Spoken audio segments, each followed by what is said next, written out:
The wind that swept down from the Bighorn Mountains in October of 1923 carried with it the smell of pine smoke and old earth, the kind of smell that takes a man back 50 years in a single breath.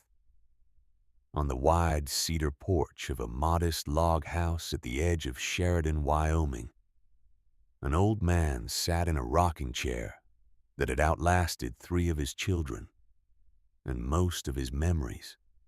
His name was Brennan Holcomb. He was 76 years old. His hair, once the color of chestnut bark, had turned the white of fresh snow on the high passes. His hands, folded across the wool blanket on his lap, were spotted with age and crisscrossed with the faded scars of a life spent breaking horses, mending fences, and burying people he loved. On the 3rd finger of his left hand, he wore a thin gold ring worn so smooth from 40 years of marriage that the engraving inside had nearly disappeared.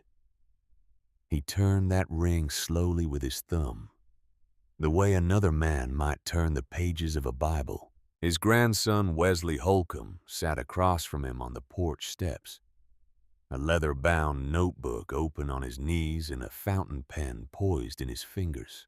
Wesley was 18 years old, home from his 2nd year at Harvard, and he had come west not just to see his grandfather, but to ask him a question that no one in the family had ever fully answered.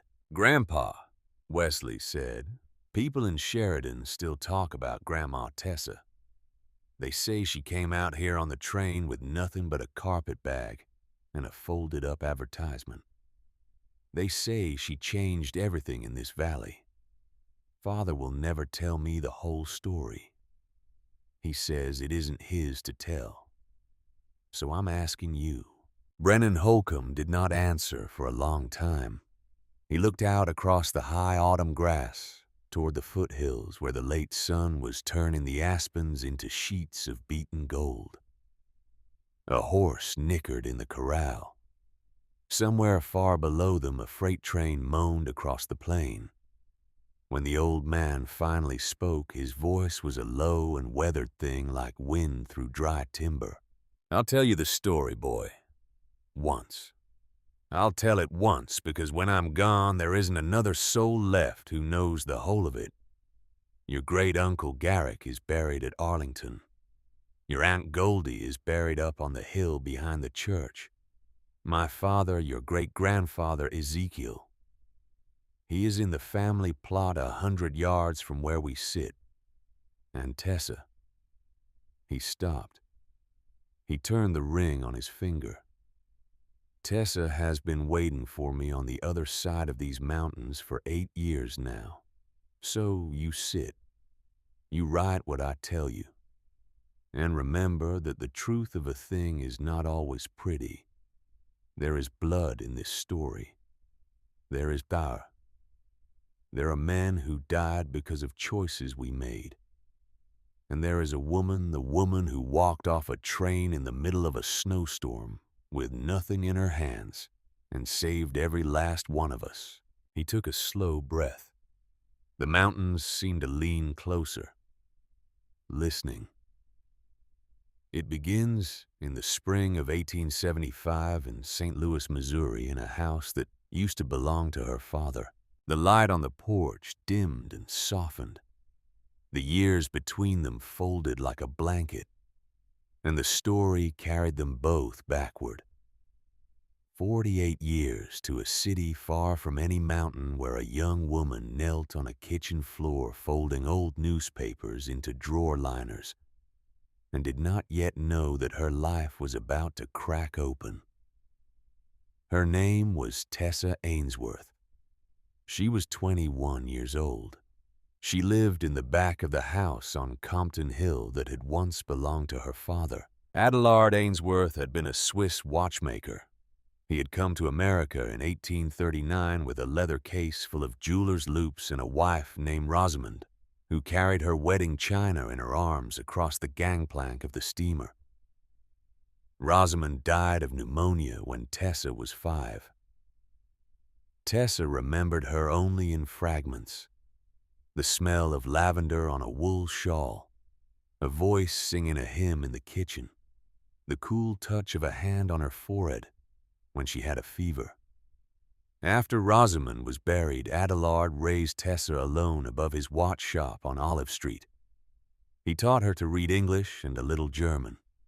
He taught her the names of the wildflowers that grew along the Mississippi. He taught her how to take apart a pocket watch and put it back together so that it ran true. And then when she was 12 years old, his lungs failed him too, and he died on a Tuesday in February, while she sat beside him holding his small, calloused hand.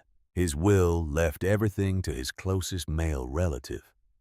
That was a distant cousin from Cincinnati named Octavius Ainsworth. Octavius arrived 3 weeks after the funeral wearing a frock coat that had been fashionable a decade earlier, and bringing with him a hard-mouthed second wife named Hortense, and her daughter from a prior marriage, a girl 2 years younger than Tessa named Marigold but called Goldie by everyone in the household. Tessa kept her father's name. She lost everything else. The bedroom that had been hers since infancy was given to Goldie. Tessa was moved to a narrow room behind the kitchen that had once housed a cook. The watch shop was sold within 6 months, at a fraction of its worth, because Octavius did not understand watches and did not understand patience. The money went into a series of investments that Octavius described to his wife as visionary, and that the rest of St. Louis described when it discussed them at all as foolish. By the spring of 1875, 9 years after the death of Tessa's father, the house on Compton Hill was held together by appearance and by Tessa's labor. She rose at 4 in the morning to lay the kitchen fires. She walked to the market with a basket on her arm before the sun came up. She washed the linens in lye water that cracked her hands until they bled in the winter. She served breakfast on her mother's English china to Hortense and Goldie, who ate without thanking her, and to Octavius, who did not look up from his newspaper. In the afternoons, she mended Goldie's dresses while Goldie practiced her piano scales in the parlor. In the evenings, she carried up the hot water for Goldie's bath. Goldie was being prepared. That was the word Hortense used. Prepared. Tessa was 21 and had never been to a dance, never received a letter from a young man, never owned a dress that had not first been Goldie's. She was small, no taller than 5 feet 3 inches, with hair the color of clover honey, and eyes the blue of cornflowers in a Missouri pasture. People who saw her on the street did not see her, because she had learned how to walk through a city without being seen. On a Tuesday in late April of 1875, while folding old copies of the Matrimonial Times into the bottoms of the dining room drawers, Tessa's eye caught on a small advertisement at the corner of page 3. Quiet man owner of a working ranch in the Bighorn Mountains, Wyoming Territory, seeks a young woman of good health and willing hands. No education required. No dowry expected. Only an honest heart. Train fare paid. Reply to Box 23, Sheridan, Wyoming Territory. Signed B. Holcomb. She read it 3 times. Then she read it again. Then she carefully tore the corner of the page out, pressed it flat under her apron, and carried it up to her narrow room behind the kitchen. That night, by the light of a tallow candle, Tessa Ainsworth wrote the first letter of her life to a man she had never seen. She did not beg. She did not lie. She told him she could bake bread and tend chickens and read aloud from a book. She told him she was not afraid of snow. She told him she was not afraid of silence. She walked the letter to the post office before dawn so that no one in the house would see her mail it. 3 weeks later, a reply came. Tessa had intercepted it from the postman at the gate. The handwriting on the envelope was firm and slightly crooked.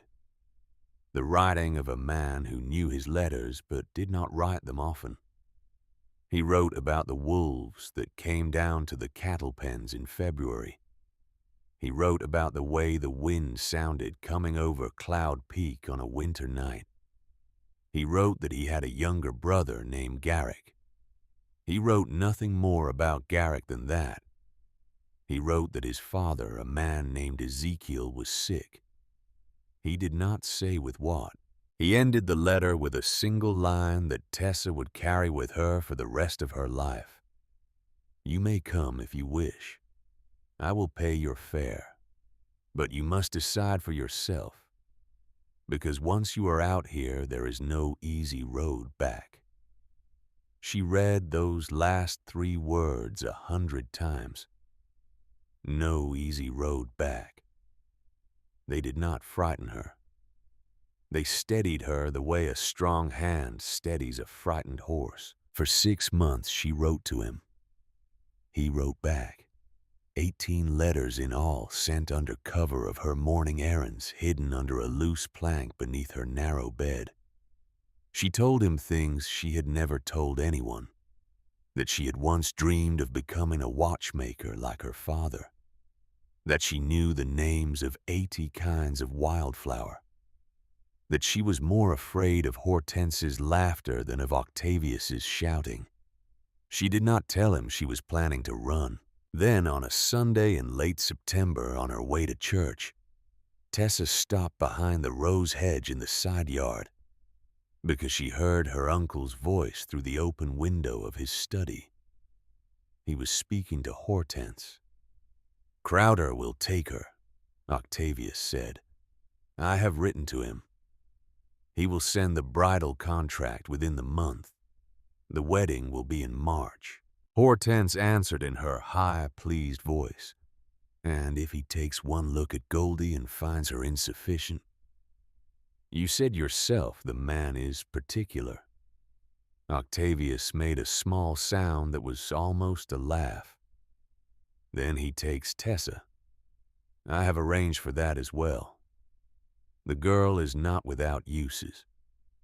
Crowder cares less for refinement than for obedience. Either of them will do." Tessa stood behind the rose hedge and did not breathe for a long time. She knew the name Crowder. Everyone in St. Louis knew the name Crowder.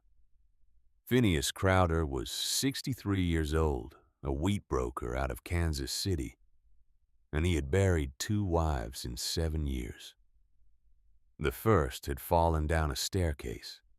The second had taken sick suddenly at a dinner party and been dead before the doctor arrived. There had been talk in both cases. There was always talk. But Phineas Crowder had money, and money makes talk go quiet. Octavius had not just sold Goldie. He had sold them both. Tessa was the fullback. The replacement piece kept on the shelf in case the first one was rejected. That was the morning Tessa Ainsworth understood that she was not going to be saved. If she stayed in that house, she would be married off to a man who buried his wives, and no one in St. Louis would lift a finger to stop it. She did not weep. She did not pray. She walked to church beside Goldie, with her face composed and her hands folded inside her sleeves and inside her chest. A cold, clear bell was ringing, and the bell was telling her the day had come. 2 weeks later, on a wet evening in early October, Hortense came up the back stairs while Tessa was in the cellar, drawing potatoes for supper. By the time Tessa returned to her room with the basket on her hip, Hortense had pulled up the loose plank beneath the bed and was standing in the middle of the kitchen with all 18 letters in her hand. The shouting that night could be heard 3 houses down the lane. Octavius slammed his fist on the dining table hard enough to crack a crystal water glass. Hortense called Tessa names that no Christian woman should have known. Goldie wept theatrically on the staircase, half because she had been raised to weep and half because she truly did not know what was about to happen to any of them. Tessa stood in the center of the dining room. Her hands were shaking. Her cheek burned where Hortense had struck her. But her voice, when she finally spoke, was not shaking at all. "I am leaving in the morning, and neither I nor Goldie are property of yours. Not any more." Octavius turned an ugly color. "You are nothing without me, girl. You will be locked in your room until you come to your senses. And when Crowder sends for the both of you, you will both go." He took the letters from Hortense and threw them in the kitchen stove. Tessa watched her future burn, and she was strangely calm. She had memorized every word.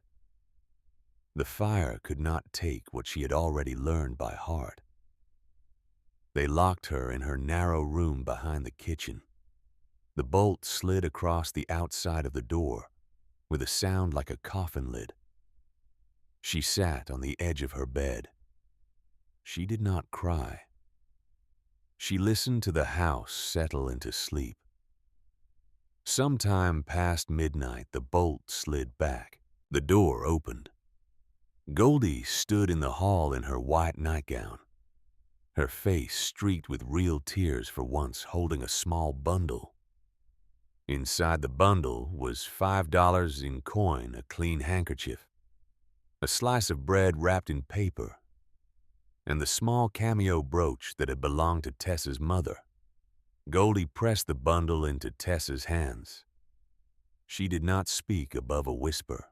"I am not brave enough to go where you are going, but do not forget I am here. And if there is ever a road back for me, do not let me die in this house." It was the kindest thing Goldie had ever said to her. Tessa kissed her sister's forehead. It was the last time she would see her face for a long while. Tessa walked out of the house on Compton Hill in the dark hour before dawn, carrying a carpet bag, a folded advertisement, and the cameo at her throat. She bought a third-class ticket on the Union Pacific at the Consolidated St. Louis station, with money Brennan Holcomb had sent her in his fourth letter. The train pulled out at 5:14 in the morning, headed west. She did not look back. Looking back was a luxury she could not afford.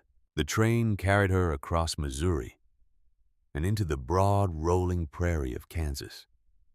It carried her past sod houses and lonely cattle pens and small towns whose only visible structures were a water tower, a saloon, and a wooden church.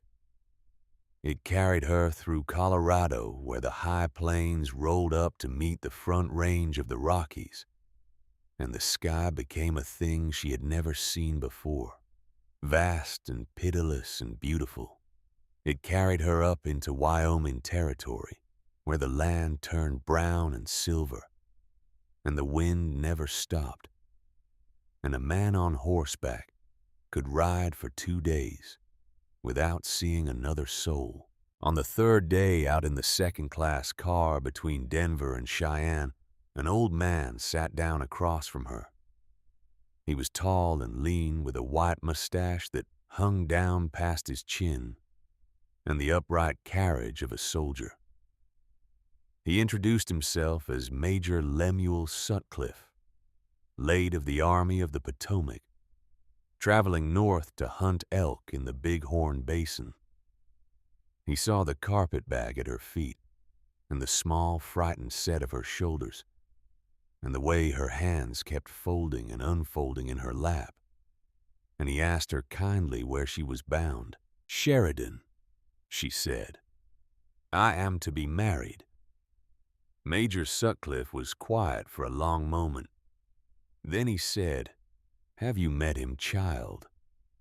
"In letters." He nodded slowly. He did not lecture her. He did not tell her she was a fool. He looked out the window at the empty plains rolling past, and he said the thing she would remember. for the rest of her life. Out here, miss, there is no sheriff to come when you call. There is no court to appeal to. There is no kind aunt to take you in if it goes bad. You will save yourself or you will not be saved. But if you can save yourself, miss, then there is no place on this earth that can ever cage you again. She thought about that for the next 8 days. She arrived in Sheridan, Wyoming Territory on the evening of the 11th day, the 1st of November, 1875. The first snow of the season had begun to fall as the train pulled into the small wooden depot. She stepped down onto the platform with her carpet bag in her hand, and the cold hit her like a slap. Her boots were thin. Her wool coat was thin. The flakes settled on her honey-colored hair and on her shoulders and did not melt. The platform was nearly empty. A clerk with a green eyeshade was locking the ticket window. A drunk slept on a bench at the far end. The lamps had just been lit, and they swung in the wind, throwing yellow light across the snow. She set the carpet bag down. She waited. She had expected a man. One man. What stepped out of the freight wagon that pulled up at the end of the platform were two. The taller one came first, 6 feet 7 inches if he was an inch broad through the chest and shoulders, with a wool greatcoat over a leather vest and a wide-brimmed hat, the color of dark coffee, pulled low against the snow. His hair, where it showed beneath the hat, was the color of chestnut bark. His eyes, when he stepped into the lantern light, were a deep amber, and they were steady, the way a still pool of water is steady. He carried himself the way a man carries himself when he has not slept well in a long time. The second man stepped down from the driver's seat behind him. 6 feet 6, a shade leaner. Hair the color of dark honey, long enough to brush the collar of his sheepskin coat. His eyes were a paler color, whiskey gold, and they were not steady. They moved. They measured. At his hip, on a wide leather belt, hung 2 Colt Peacemaker revolvers, one on each side. His right hand, even now, even as he stood there in the snow looking at her, rested very lightly near the butt of the right-hand pistol. Not a threat. A habit. The habit of a man who had lived too long in a country where the habit had kept him alive. Tessa's breath stopped in her throat. The taller of the two stepped forward. He took off his hat. Snow fell from the brim onto the boards of the platform. "You are Miss Tessa Ainsworth." His voice was deeper than she had imagined, slower. There was a quietness in it that made the rest of the world feel suddenly very loud. "I am. My name is Brennan Holcomb. The man behind me is my brother Garrick. I owe you an apology, Miss Ainsworth. I placed the advertisement. I wrote the letters. I did not tell my brother about you until last week. He learned this morning that you were arriving today. Whatever happens next, that part of it is on me, not on you." She looked past him at Garrick. Garrick had not taken off his hat. Garrick was looking at her the way a man at a horse auction looks at a young mare he is not yet sure he wishes to bid on. Calm. Cold. Reading her. She turned back to Brennan. The snow was settling on his shoulders.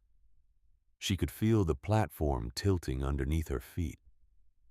"Then which of you?" she said, and her voice did not waver. "Have I come out here to marry?" Brennan did not answer at once. He held her gaze with those steady amber eyes, and she understood that whatever he said next was going to be the truth, even if it cost him. "You have come to meet me," he said. "Whether you stay is your decision and not mine. "Get up on the wagon, Miss Ainsworth. The road to the ranch is 6 hours and the snow is rising. I will tell you everything on the way." He reached down and lifted her carpet bag as if it weighed nothing. He offered her his arm to climb up onto the wagon seat, and his hand, when she took it, was warm through the leather glove. Garrick said nothing. Garrick climbed up on the other side, took the reins, and clucked to the team.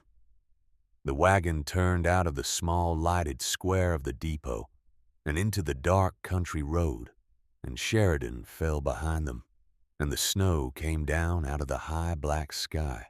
For the first hour, Garrick did not speak at all. The only sounds were the creak of the wheels, the thump of the horses' hooves on packed earth, and the hiss of the snow on the canvas of the wagon top. Tessa sat between the two of them. She could feel the heat of Brennan's shoulder against hers on her left side. She could feel the cold, attentive weight of Garrick's silence on her right.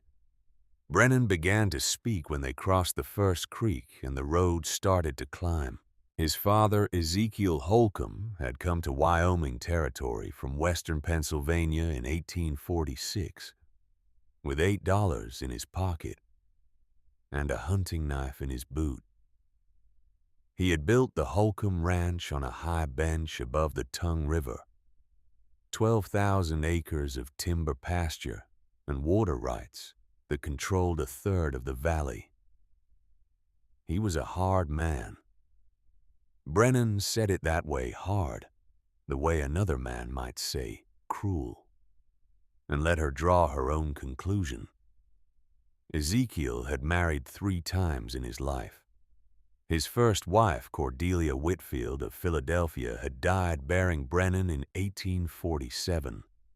His second wife, Eileen McCrae, was a Scots-Irish girl out of Belfast who had come west on the same wagon train as a missionary preacher and had married Ezekiel 2 years after Cordelia died. Aileen had borne Garrick in 1849 and had died of smallpox in 1853 when Garrick was 4 years old. Ezekiel had not married again.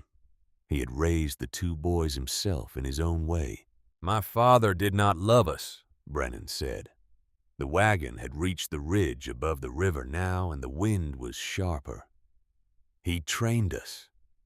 There is a difference.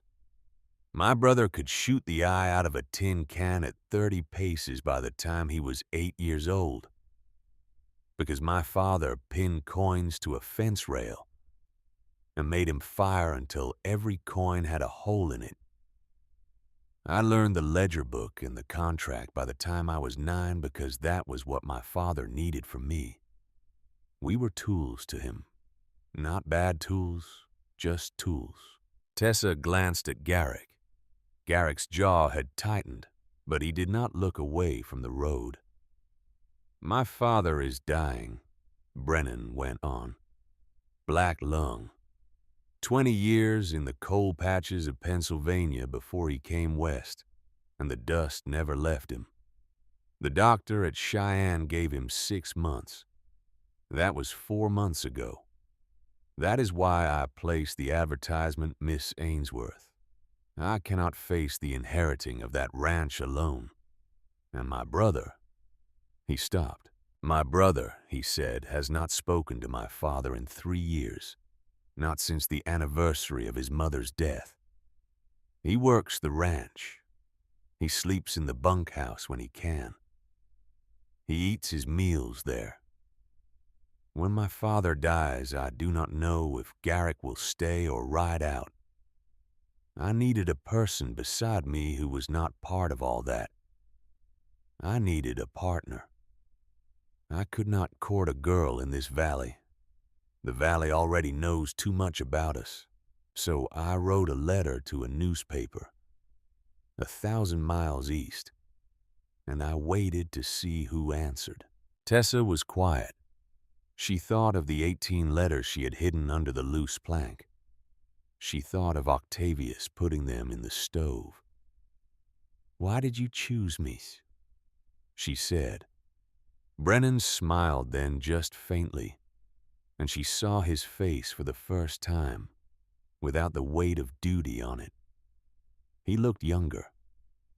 You wrote that you were not afraid of silence, he said. Every other woman who answered wrote about how much she enjoyed dances. It was Garrick who broke his silence then. He spoke without turning his head. My brother has misjudged you, miss. You will run before the first thaw. They always do. She looked at him. He had a profile like something cut out of stone. She held her gaze on him until at last he felt it, and his eyes flicked sideways toward her, and she did not look away. He looked back to the road. He had looked away first. Something small and important shifted in the cold space of the wagon seat between them. The wagon climbed for another 4 hours. The snow stopped near midnight. The clouds broke and the moon came out enormous and white over the peaks. And Tessa saw the Bighorn Mountains for the first time in their full silver winter glory.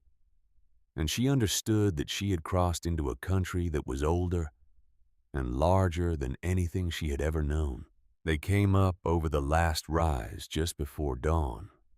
Below them, in a long sheltered bowl beneath the peaks, lay the ranch. She had imagined a ranch. She had imagined a cabin, a barn, a corral. What she saw was a small kingdom. The main house was 3 stories of squared timber and river stone, with deep porches on every side, and lamplight burning in 2 of the windows even at that hour.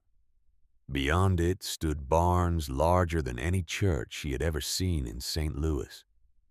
Beyond the barns lay the holding pens, and beyond the pens the long, pale, rolling pastures running down toward the river. A man was standing on the porch of the main house, leaning on the rail. He was thin. He was so thin that the wool suit hung off his shoulders the way a coat hangs off a fence post. His hair was iron gray.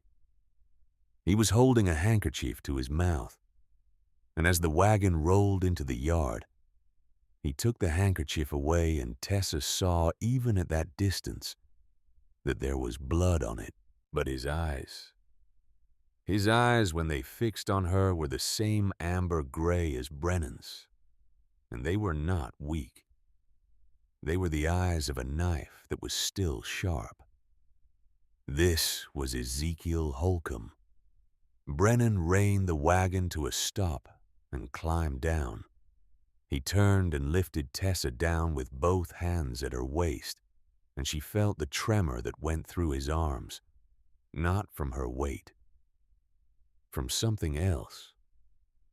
"Father," he said, "this is Miss Tessa Ainsworth.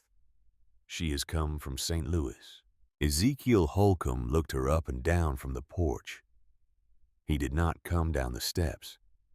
The look took perhaps 4 seconds. In those 4 seconds, Tessa felt herself measured and weighed and discarded. "So this is the mail-order bride," Ezekiel said. His voice was thin and dry like a page being torn. "The girl you fished out of a newspaper, Brennan. What does she know about mountain sun? What does she know about cattle, about winter, about a country where a wrong step kills you? She knows nothing. She is a beggar with a train ticket, and you wish me to accept her as a daughter of the Holcomb house." Tessa felt the heat climb into her face. She did not lower her eyes. She had spent 9 years lowering her eyes in another man's house, and it had bought her exactly nothing. She stepped forward into the lamplight at the foot of the porch steps, and she lifted her chin. "Mr. Holcomb," she said, "you are correct that I came here with nothing. But for 6 months I have written to your son with nothing but my own hand and my own honest words.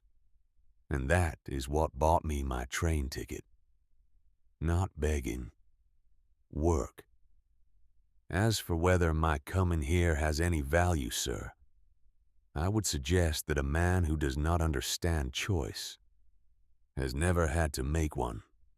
The yard went very still. Brennan did not move.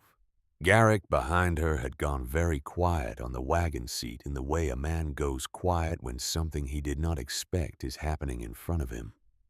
Ezekiel Holcomb looked at her for a long moment. Then his thin mouth curled not quite into a smile into something else. Something sharper. "You have a tongue on you, girl. Tongues do not feed cattle. Tomorrow morning, 5 o'clock, you and I will ride. 22 miles. The Powder River Pass. There are 3 creek crossings and a 30-degree slope on the south face. If you can keep up, I will allow this marriage to be discussed. If you cannot, you will be off this mountain before noon. Yes or no?" Tessa felt Brennan stir at her side. She knew without looking that he was about to say no on her behalf, that he was about to refuse the test for her. She spoke first. 5 o'clock, she said. "I will be there." Ezekiel nodded once. He turned without another word and went back into the house. The blood-spotted handkerchief was still in his hand. That night, Mrs. Prudy Faversham, the housekeeper, who had kept the Holcomb house for 30 years, brought hot water to Tessa's room on the 2nd floor. The room she had been given was not the guest room. It was the room next to Brennan's. Brennan had given that order before they left for the depot. Mrs. Faversham was a small woman with a steel-gray bun and a disapproving mouth that softened only when she set the kettle down on the washstand and looked the girl over. 4 men have failed the Powder River Pass before you miss. 3 ranch hands and a horse trader from Casper. The master picks the rough horse on purpose. He picks the cold morning on purpose. He does not play fair. Tessa met her eyes in the mirror. "Why are you telling me this?" "Because I have raised that boy Brennan, since he could not yet walk," Mrs. Faversham said. "And in 28 years I have never seen him look at any woman the way he looked at you on that porch tonight. Do not disappoint me, child." She set out riding clothes on the bed. She left. Tessa did not sleep. She sat by the window and watched the snow gather on the rail of the porch below. She thought of Major Sutcliffe on the train. "You will save yourself, or you will not be saved." At 4 in the morning, she dressed in the borrowed riding clothes and went down the back stairs. The house was dark and silent. As she passed the door of the gun room, a tall shape stepped out of the shadow at the end of the hall, and her heart jumped into her throat. It was Brennan. He had not slept either. His hair was still wet from a basin wash. He was holding something in his hand. "You do not have to do this," he said. "I will speak with my father. I do not care if he agrees." She shook her head. "I have to do it. Not for him, for me. If I do not pass his first test, I will never belong here, even if I marry you." He was quiet for a moment. Then he held out his hand and pressed something into hers. It was a leather riding glove. It was warm. He had been holding it against his own skin to warm it for her. "Wear this. The rains will take the skin off your palm without it. And do not let him see that it is mine. He will count it against you." She closed her fingers around the warm leather. She looked up into his face in the half-dark of the hallway. Something inside her chest tightened and then quietly let go, the way a knot lets go. "Thank you," she said. "Come back," he said. She walked out into the freezing yard. Ezekiel Holcomb was already mounted. The horse he had picked for her was a chestnut mare with a white blaze ears pinned back, dancing sideways against the stable boy who held her bridle. The mare was called Hellfire, and the stable boy could not look Tessa in the eye when he handed her up. Garrick was leaning against the corral post with his arms folded across his chest. He had come out to watch. He did not speak, but as Tessa swung up into the saddle and gathered the reins in her glove, he gave her one short nod. It was not approval. It was the acknowledgement one fighter gives another before a bout. It was enough. They rode. For the first 3 hours, Ezekiel did not speak a single word. He set the pace himself on his big black gelding, and the pace was murder. They went up through the timber along narrow switchback trails where one wrong step meant a 200-foot drop into a ravine. They crossed the first creek at a place where the ice still clung along the banks, and the mare nearly bolted at the sound of her own splashing. They went up a slope so steep that Tessa had to lay herself flat along the mare's neck and let the animal scramble. Tessa's thighs were on fire. Her hands were shaking inside Brennan's glove. The thin air of the high country stabbed at her lungs. She did not say one word. She had carried water from a well 400 yards from the house every winter morning of her life since she was 12 years old. She had stood up to Hortense's slaps with her teeth clenched, and then walked out and served tea to the same woman 5 minutes later. The Powder River Pass was hard, but it was not harder than the years that had brought her to it. At the second creek crossing, a jackrabbit broke from the brush and shot across the trail. Hellfire shied violently to the left. The mare's hooves went out from under her on the wet stones. For a long, sickening second, Tessa felt herself tipping toward the icy water. She did not panic. She drove her heels down into the stirrups and gripped with her thighs and grabbed 2 handfuls of mane, and she stayed with the horse. Hellfire scrabbled, found her footing, and surged up the far bank. Tessa came up the bank, still in the saddle. She looked across the creek. Ezekiel Holcomb had stopped his black gelding on the far side and was watching her. There was something in his hard amber eyes that had not been there before. He turned his horse without comment and rode on. They reached the top of the pass just as the sun came up red behind the eastern peaks. The whole Tongue River Valley lay below them, cold and silver and enormous. Ezekiel reined in his horse and let it blow. Tessa pulled up beside him. She was breathing hard. Her face was flushed and streaked with frozen sweat. Ezekiel pulled the handkerchief out of his coat pocket. He coughed into it for a long, terrible moment. When he took it away, the snow at his stirrup was speckled with red. He looked at her sideways. He saw that she had seen. He waited for her to say something. She said nothing. She gave him the same flat dignity he had given her on the porch the night before. He nodded slowly as if a thing inside him had just been settled. "You did not weep," he said. "You did not beg. You did not ask to stop. Girl, I have underestimated you."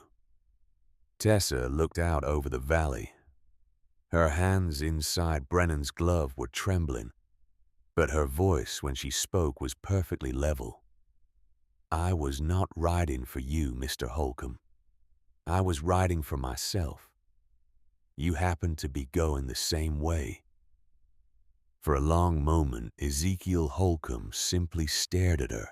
Then he laughed.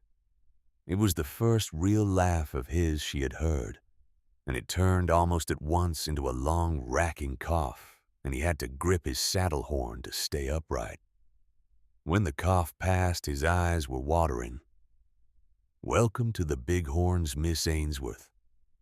Let us go home." They rode back down off the pass in the rising sun. They came into the ranch yard at noon. Brennan was standing at the open stable door. He had not gone inside the house. He had been standing there for 7 hours. He did not speak when she rode in. He did not ask his father anything. He simply walked out into the yard.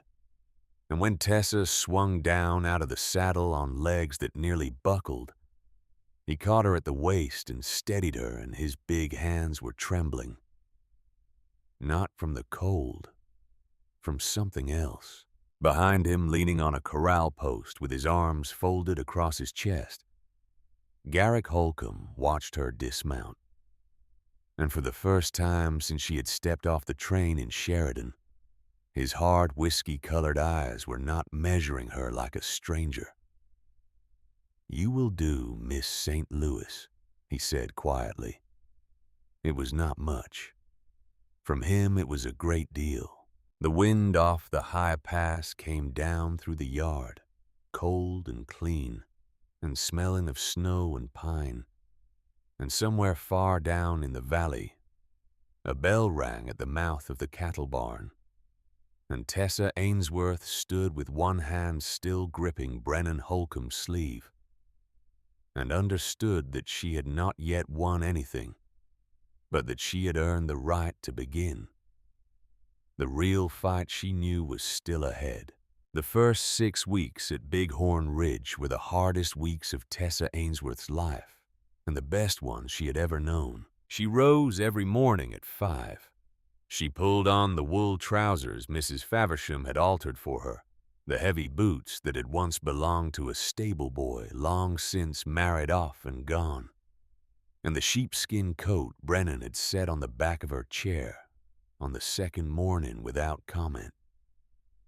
She stepped out into the yard while the stars were still hard and white above the peaks, and she found Brennan Holcomb already waiting at the corral, his breath steaming in the lamplight. 2 horses saddled. He taught her without speeches. He taught her with his hands. He showed her how to read the cattle, how to know which cow was about to drop her calf, and which one was sick before she ever stopped chewing. He showed her how to read the sky over Cloud Peak, where a high lenticular meant a blizzard within 20 hours, where a brass-colored sunset meant a thaw. He showed her how to tell wolf tracks from dog tracks in fresh snow, the way the wolf's tracks set down in a single straight line, like a cat's the way the dogs wandered. He set his big hand over her smaller one when he taught her to tie the right knot in a bridle rein, and when he stepped back, the warmth of his palm stayed on the back of her hand for a long while afterward. He did not say sweet things. He did not need to. He brought her a folded wool muffler one cold morning and laid it across the back of her chair before she came down to breakfast. He brought her the next time he rode into Sheridan for supplies, a leather-bound notebook with blank pages, and he set it on the corner of the kitchen table where she could see it, and walked away without comment. The notebook was for her. He never asked what she wrote in it. Garrick was harder. For the first 8 days after the Powder River ride, Garrick Holcomb did not speak to her at all. He took his meals in the bunkhouse with the men. He walked past her in the yard with the brim of his hat low. She did not push him. She had grown up in a house where every meal had a wound in it, and she knew how to live alongside a man who did not want to be looked at. On the 9th day, she walked out to the bunkhouse herself in the late afternoon. He was sitting on a stump by the woodpile oiling the action of one of the colts. He did not look up when she came around the corner. "I want you to teach me to shoot," she said. He kept oiling the gun. "Ask my brother." "Your brother can shoot. So can my uncle's stable hand back in St. Louis. But there is a man on this place who is the fastest gun in this valley, and that man is you. I do not want to be the only person on this mountain who cannot defend herself. So I am asking the right person." He set the colt down. He looked up at her for the first time in 9 days. "Tomorrow," he said, "after breakfast, bring a coat that does not flap." The next morning he led her out to a hidden draw, a quarter-mile behind the main barn. A slot of land between two ridges where the wind was blocked, and a man could put 6 tin cans on a fallen lodgepole pine and not bother anyone for 100 miles. He handed her a Colt with a shorter barrel than the 2 he wore on his hip lighter, easier in a small hand. "Feed at the width of your shoulders," he said. "Do not aim with your hand. Aim with your whole body. The pistol is the end of your spine, not a toy. Breathe out before you squeeze." Her first shot kicked her 2 steps backward. He did not laugh. He fixed her stance with a hand on her elbow and a hand at the small of her back, brief and impersonal, and stepped away again. By the 4th morning, she was hitting 5 out of 6 tins from 30 paces. On that 4th morning when she lowered the gun, Garrick gave her one slow nod. She would learn over time that this was the highest praise he was capable of giving anyone, and that he had not given it to a living person since his mother had died. In the afternoons, while the sun slid down the side of the world toward the mountains, Tessa was summoned to the study. Ezekiel Holcomb was dying faster than the doctor at Cheyenne had said. He could no longer ride. He coughed until there were small, dark spots of blood on the rim of the porcelain cup he kept by his elbow. He was thin enough now that his wedding ring slid loose on his finger, and he had taken to wearing it on a leather string around his neck. But his mind was not dying. His mind was as sharp as a fresh skinning blade. He spread the ledgers across the great oak desk. He spread the survey maps. He spread the contracts of water rights and timber leases and beef sales. He drilled her the way he had drilled his sons when they were boys. "This is the deed for the south pasture. Read it. Tell me what is wrong with it." She read it. She found the irregular phrasing in the 3rd clause, the place where the boundary description shifted from meets and bounds to a vague reference to the river, and she pointed it out. He grunted. "You are not stupid. Good. Now this. The Sterling Assay Report. What is missing from it?" She read it. She caught the absent signature on the 2nd page. He grunted again. On the 3rd week, he set down his pen and looked at her over the rims of the spectacles he had begun to need. "Why are you teaching me all of this?" she asked. "I thought you did not want me here." He considered her for a long moment. "I do not want you," he said. "But Brennan chose you, and I am dying. When I am gone, this place will fall to my 2 boys. Brennan has the heart for it. The boy has too much heart, in fact. He will give the ranch away to anyone with a sad story. Garrick has the gun and the fist. He does not think past tomorrow afternoon. Someone on this place is going to have to keep the ledgers honest. The lawyers paid the neighbors at peace, and the hands fed through the winter. And I have begun to suspect that someone is you." He pushed the ledger toward her again. "So sit down and read." In the evenings after supper, she sat by the fire in the great front room. Sometimes she read aloud to Brennan from the Whitman that he had brought her. He had no opinion about Whitman, but he liked her voice and he liked the weight of her shoulder when she leaned into him on the long settle bench and the lamplight ran along the line of her hair. He never moved more than that.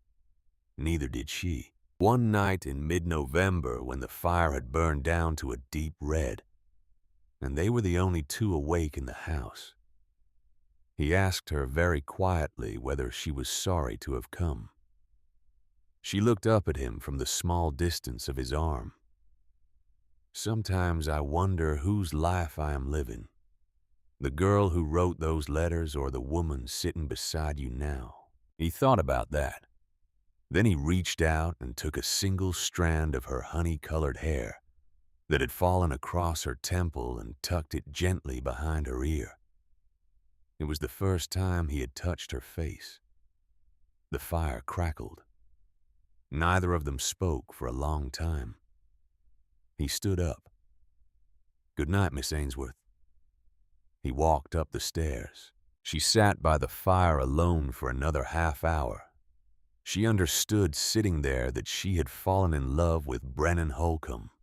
Not for his height, not for the ranch, not for his protection. She had fallen in love with him because he was the first person in her entire life who had looked at her and asked her who she was instead of telling her who she ought to be. The 7th week she was put to her second public test, and this one had no horse and no creek crossing. Judge Mortimer Quincy and his wife Lavinia held a supper at their house in Sheridan. The Quincys ran the social and legal life of the valley, the way a banker runs an account. Their niece, a willow-thin redhead named Honoria Driscoll, had been promised in the cradle more or less to Brennan Holcomb. Lavinia Quincy had heard about the mail-order bride. She was not pleased.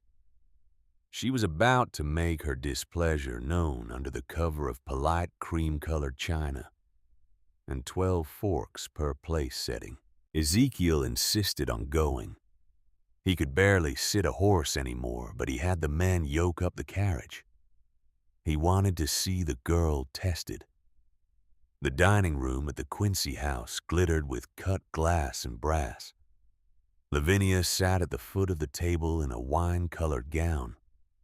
Honoria sat on Brennan's right, and her hand kept finding small reasons to brush the cuff of his sleeve.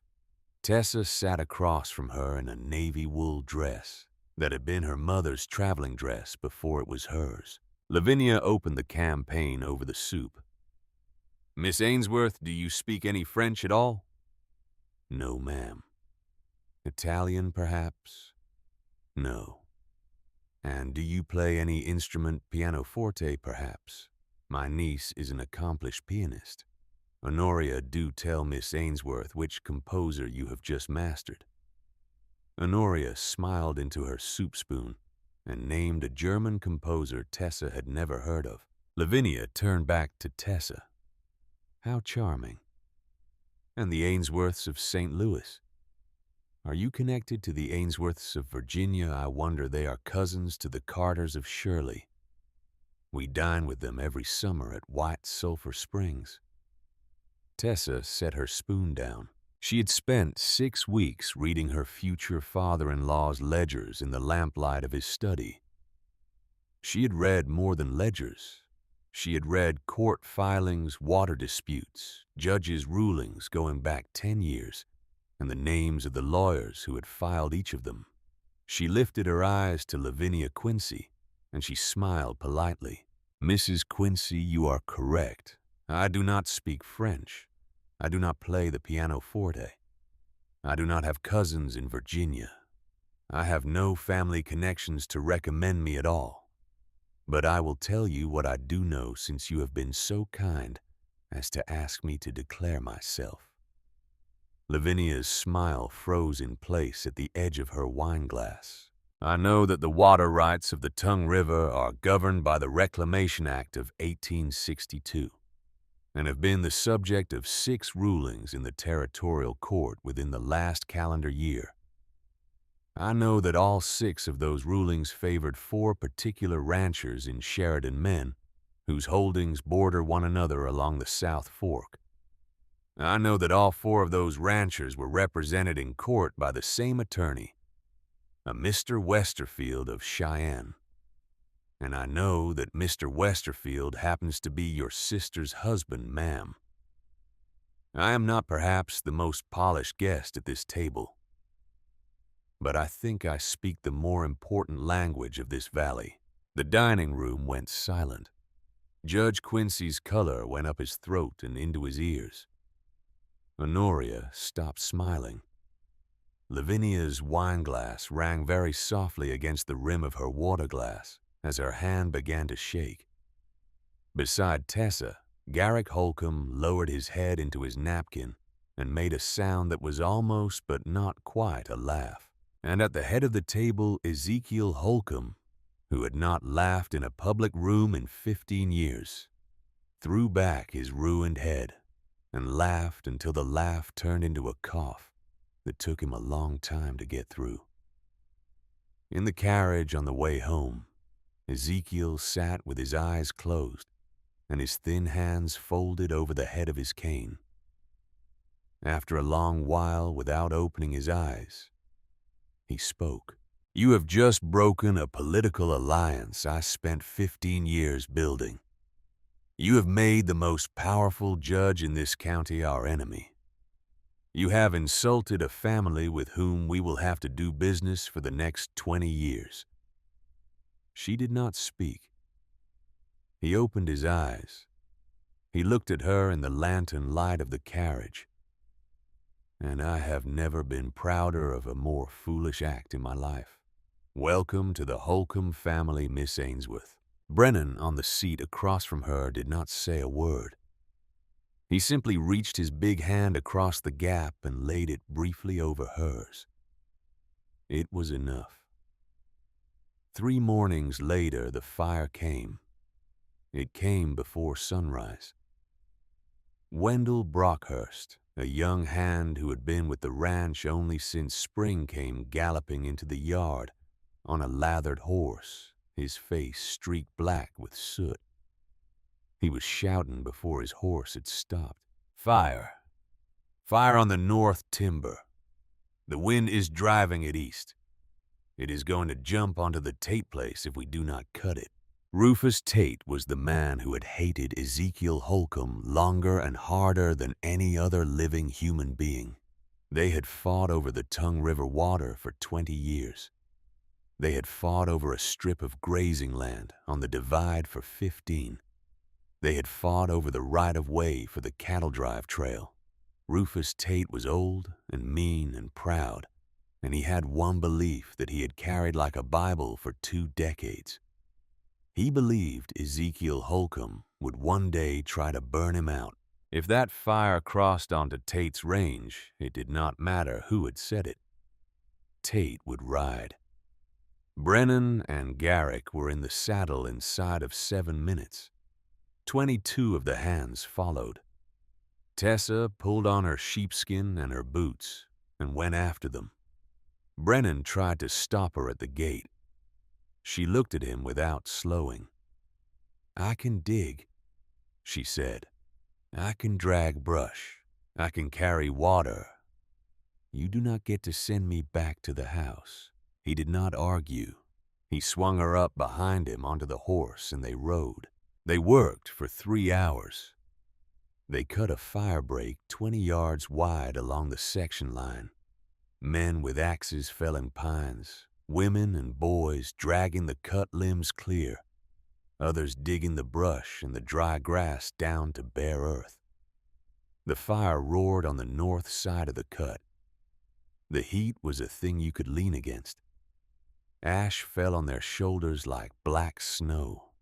Tessa worked with a shovel until her palms tore through her gloves and bled into the leather.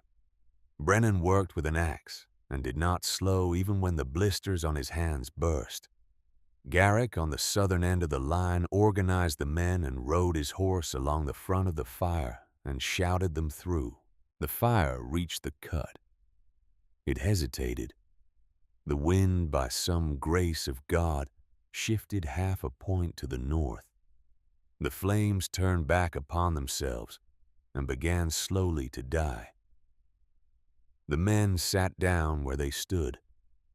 Some of them put their faces in their hands. That was when the riders came up the south slope. 16 men, all armed. Rufus Tate at the head of them on a paint horse, his face the color of brick, a shotgun across his pommel. "Holcomb!" Tate roared across the burned ground. "You have gone too far this time. You set a fire to drive me off my own ground. I am going to put you in the dirt where you stand." Garrick was already off his horse. The two Colts had come up out of their holsters and were hanging easy at his sides. Brennan stepped out into the gap between the two groups with both his hands held high and open. "Tate," he said. "Listen." A boy on Tate's right, no older than 20, with red hair and the wild eyes of a man too young for what he was. Holden jerked the trigger of his rifle. The bullet snapped past Brennan's ear and buried itself in the trunk of a charred pine 4 feet behind him. For half a second, the world stopped. Then Garrick Holcomb drew. He drew with his right hand, and then his left. The first shot took the brim of the red-haired boy's hat clean off his head, and the boy sat down hard in his saddle. The second shot smashed the stock of a rifle in the hands of the man next to him without touching the man at all. The third shot punched a clean hole in the cantle of Rufus Tate's saddle, 3 inches from Tate's hip. The third shot took less than a second after the first. Garrick lowered the guns. He did not raise them again. The smoke curled away from the muzzles. 16 armed men sat their horses in absolute silence.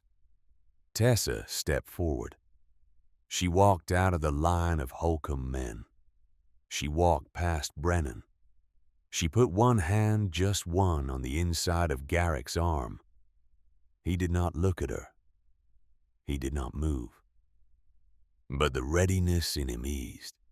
She walked into the empty space between the two parties. "Mr. Tate," she said.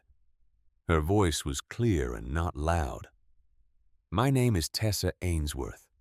I am new to this valley. Maybe that is why I can see what the rest of you cannot. The fire did not start on Holcomb ground. I rode that line yesterday. The first burn was over the eastern fence near the section corner, and it was set with a kerosene rag. Someone wanted you and Mr. Holcomb to ride against each other today. Ask yourself who profits if the two largest ranches in this valley shoot each other to pieces this morning. Then put your guns down." Rufus Tate looked at her for a long time. Then he turned his head slowly and looked at Ezekiel Holcomb, sitting hunched on his horse, gray-faced and silent. "Holcomb, did you set this fire?" Ezekiel's voice was thin, but it carried. "On my mother's grave, Rufus, I did not." Tate looked back at Tessa. He looked at Garrick. He looked at the perfect 3 shots his enemy had just placed in the saddle and the rifle and the hat, without putting a single hole in human flesh. And something in the old man's face shifted. He pulled the lever down on his shotgun. "Holcomb, you are the oldest enemy I have got. But you are not the kind of coward who lights a fire and runs. Tomorrow at the courthouse in Sheridan, you and me, we are going to find out who is playing us." He wheeled his paint horse and rode out, and his 16 men followed him. Garrick slid the Colts back into the holsters one at a time.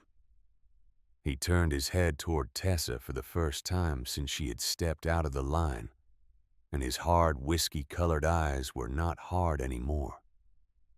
"For the first time in my life," he said quietly, "I am glad my brother put that advertisement in a newspaper." The hunt for who had lit the fire took a week. They followed the kerosene tracks up the eastern fence line. They found a survey stake driven a full 1/4 mile inside Holcomb ground, freshly cut the wood still bleeding sap. They followed it back to a man at a hotel in Sheridan, and the man at the hotel had been paid by a representative of a company called Sterling Mining and Land Holdings, headquartered in Chicago. The man at the head of Sterling Mining was named Hollister Sterling. He had bought quietly over the previous 18 months the mineral rights underneath 9 of the smaller ranches at the south end of the valley. He did not need a mine. He needed water. He needed the Tongue River. To get the Tongue River, he needed both the Holcomb and the Tate ranches weakened to the point where he could buy out their water rights at his own price. He had nearly succeeded in setting them at each other's throats. It was Tessa who proposed the answer in the front room of Bighorn Ridge that night, with Rufus Tate sitting across from Ezekiel for the first time in 20 years. "They are investors," she said, "not miners. They want a return. Offer them a share of the timber harvest off the North Slope and a percentage of the cattle shipments to Chicago. Not a large share. Enough that the dollars come out greater than the dollars they would earn from a mine that they would still have to actually build. Make them partners on paper. They will sign, and we use Judge Quincy as the broker." Tate frowned. "Quincy is your enemy." "That is why he will sign," Tessa said. "We are giving him the chance to be remembered as the peacemaker of the Bighorn. He will take it. He will take it because the alternative is going down in history as the man whose sister-in-law's husband cost the valley a war." Ezekiel laughed his thin, terrible laugh. "Rufus, I hate to say it, I think she has us both." The deal was signed 3 weeks later. The kerosene war was over. But the night after the deal was signed, Tessa woke after midnight with her mouth as dry as old leather. She went down the back stairs to the kitchen pump for a glass of water. On her way back through the hall, she saw the thin yellow line of lamplight under the door of Ezekiel's study. She thought for one moment that he was simply working late. She pushed the door open. The room had been turned upside down. Papers were strewn from one wall to the other. The drawers of the great oak desk hung open. The safe in the corner stood open, its iron door swung wide. Not broken, opened, with the correct combination. A single drawer, the locked drawer in which Ezekiel Holcomb kept his private correspondence from the early years of the ranch, had been emptied entirely. The lock on it had not been forced. It had been opened with the small brass key that Ezekiel kept on the leather string around his neck. Someone in this house had taken that key. Tessa stood in the middle of the wrecked study with her glass of water still in her hand. She turned and went to fetch the men. Brennan came down in his shirt sleeves with a lantern. Garrett came after fully dressed and already wearing the right-hand Colt. Ezekiel came last, leaning on Mrs. Faversham's arm. When the old man saw the open safe and the empty drawer, the color drained out of him so fast that Tessa thought he was gonna fall. He did not fall. He sat down very slowly in the leather chair behind the desk, and for the first time since she had come to this house, he looked afraid. "Father," Brennan said, "what was in that drawer?" Ezekiel did not answer. "Father." Ezekiel raised his eyes. They were wet. Tessa had not known the old man could weep. "Things I should have burned 30 years ago," he said. "Sit down, all 3 of you. There is a story I have owed you for a long time, and if I do not tell it tonight, I will die with it in my mouth." The 4 of them sat. Mrs. Faversham closed the door and stood with her back against it. "When I came to this country in 1846, Ezekiel said, I had nothing. $8 a knife, the clothes on my back. I worked for a man named Beaufort Tillman. He had 3,500 acres at the south end of the valley, good ground with 2 creeks and a stand of yellow pine. He had 2 sons, but they had gone east. They had no interest in the place. Beaufort was alone. He took me in. He fed me. He taught me what I know. When he got sick in the spring of 1849, he told me lying in his own bed, in his own cabin, that he was going to leave the ranch to me. He said his sons had no use for it, and that I had earned it. He said his lawyer would draw up the papers in Cheyenne the following month. Ezekiel closed his eyes. He died 9 days later. He died before the lawyer ever came. He took a slow breath. I rode to Cheyenne that week. I found a man named Thaddeus Crocker. Crocker was a clerk in the territorial recorder's office, and he was an artist with a pen.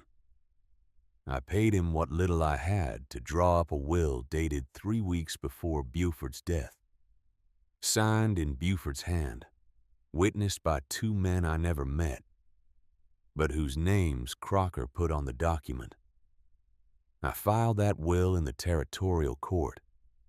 Beaufort's sons rode out from Boston when they got word of his death, and they tried to challenge the will, but they had no proof. They could not show the document was forged. They lost. They went back east. They never came back. The ranch became mine, and the foundation of everything I have built on this mountain, including the house we are sitting in, sits on top of that one forged piece of paper. Brennan stood up. Father, there is more, son. Sit down. Brennan did not sit. He gripped the back of the chair until his knuckles went white. After I had the Tillman ground, I learned that a forged paper would carry. I used the same trick 3 more times. A water claim on the North Fork, a timber boundary survey at the south corner, a water right on the Powder Fork. About 1/3 of the acreage of this ranch, by my honest count, sits on documents I had drawn that should not exist. He looked at Garrick. And your mother. Your mother found out. About 4 years after we married, she found a letter in this very desk. She did not threaten me. She did not weep. She simply took you, Garrick. You were 3 years old at the time. And she went home to her grandmother's house at the foot of the pass for a year. I begged her to come back. She came back. She came back because she had nowhere else to go, and because she was already sick with the smallpox by then, though we did not know it. She came back, but she never spoke to me of love again, not in the year before she died. That is on me, not on you, on me.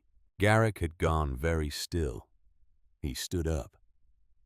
He walked across the study to the window. He stood with his back to the room and his arms braced against the sill, and his shoulders shook once, twice, 3 times in absolute silence.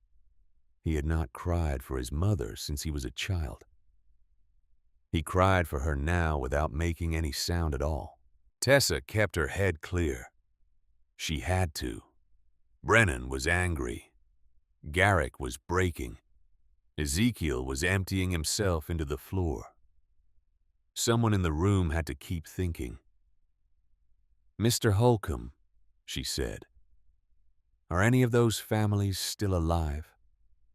Ezekiel nodded slowly. 1. Beaufort Tillman's younger son, Cleveland. He is 53 years old now. He lives on a small piece of marginal ground at the far north end of the valley. His wife is dead. He has a son named Jasper. who is about 23. They have been poor for a quarter of a century because of what I did. And the man who took the letters tonight. Why has he not gone to the law already? Why has he taken them at all if not to use them now? Because he wants something. Or someone. She thought about it for a moment. Two choices, Mr. Holcomb. We burn what is left of the records and we pretend none of it happened. Or we go to those families ourselves before the thief reveals anything. We give them back what was taken. We put the truth on paper in our own hand in our own time, with witnesses we choose. Which choice will let you sleep on the last nights you have? Ezekiel looked at her for the first time in all the weeks she had known him. The hard, amber gray eyes of Ezekiel Holcomb held a feeling she had never seen in them before. It was shame. He turned to his sons. "This is yours to decide," he said. "Not mine. I am going to be in the ground by spring. The ranch is yours, both of yours. Whatever inheritance I leave is built on what I have just told you. So you tell me, do we burn it or do we make it right?" Brennan and Garrick looked at each other across the wreckage of the study. For the first time in 3 years, there was no distance between the two brothers. Brennan spoke first. "We give it back." Garrick's voice was rough. "All of it. For my mother." Ezekiel let out a breath that sounded like it had been trapped in him for 30 years. They began to plan. They did not plan long. 3 days later, before any letter could be sent, before any rider could be dispatched, a strange wagon rolled up the long approach road to Bighorn Ridge. Mrs. Faversham came up the back stairs to find Tessa in her room. Her face was tight. "Visitors, miss. A gentleman by the name of Ainsworth. He says he has come from St. Louis. There is a young woman with him." Tessa's blood went cold.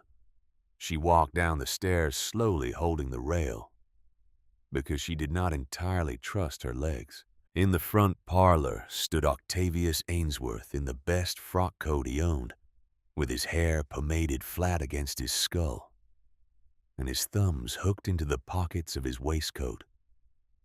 Beside him stood Goldie. Goldie was thinner than when Tessa had last seen her, her cheekbones cut sharp under the powder she had been made to wear. Her eyes were red-rimmed. There was a bruise around her left wrist that she had tried to hide under a glove that was a half-inch too short. Octavius opened his arms. "Tessa, my dear, we have come a great distance. We must speak in private." Brennan stepped into the parlor behind her. Behind Brennan stood Garrick leaning against the doorway, one hand resting easy on the butt of the right-hand Colt. "Whatever you have to say to her," Brennan said, "you will say it in this room."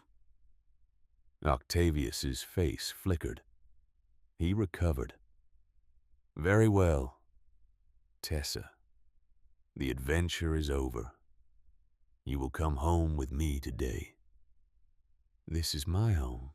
"This is the home of strangers." Octavius's voice climbed.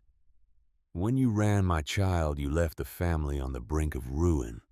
I have done the only thing left to do. I have engaged your sister to Mr. Phineas Crowder of Kansas City. The wedding will be held in 3 weeks, unless you come home and undo the harm you have done. You will persuade Mr. Holcomb here or his brother to marry Goldie in your place. If you fail to do so, your sister will be Mrs. Phineas Crowder, and you know what that means. The blood will be on your hands." Tessa felt the floor tilt. She looked at Goldie. Goldie was looking at the carpet. But she looked up once very briefly, And the look she gave Tessa was not the look of a girl trying to manipulate her sister. It was the look of a small animal in a trap asking, "Please, just please." Tessa turned to Octavius. Her voice, when it came, was not loud. It was shaking, but it did not break. "I will not come home. But Goldie will not marry Phineas Crowder. I do not yet know how I will stop it, but I will stop it. And you, sir, do not have the right to ask me to lay down my life to pay for the wreck you have made of yours." Octavius stared at her. He could not believe he had been refused. He grabbed Goldie's wrist, the bruised wrist hard, and pulled her toward the front door. "Then her blood is on you." Goldie turned her head as he dragged her across the parlor, and she met Tessa's eyes one last time. There was no scorn left in that look. There was only fear. The door closed behind them. Tessa's knees folded. Brennan caught her before she hit the floor and lowered her gently into the wing chair by the fire. He knelt beside her and took her cold hand in both of his. Behind him in the doorway, Garrick spoke. He spoke for the first time directly to her, not to his brother, not to his father, but to her. "Tessa, I will go with you. I will not argue. We will find Crowder. And if I have to, I will put him in the ground." From the doorway behind Garrick, the thin voice of Ezekiel Holcomb came low and strained. "Go together. All three of you. Go and bring her sister back." He paused. "And Garrick." His voice cracked. "If you can do it without killing the man, do it without killing him. Hanging is what they do to gunfighters in Kansas. I have lost your mother. I cannot lose you too." It was the first time in 3 years that he had called Garrick his son. Garrick stood very still for a long moment. Then he nodded once to his father. Just once. "I will try." Outside on the wide porch, the November wind came down off the high pass and moved through the pines, and somewhere far above them on the side of Cloud Peak, the first deep snows of the season began very quietly to fall. The fight at last was on.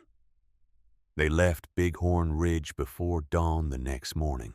Tessa took the head of the long oak table in the study and laid out 2 maps.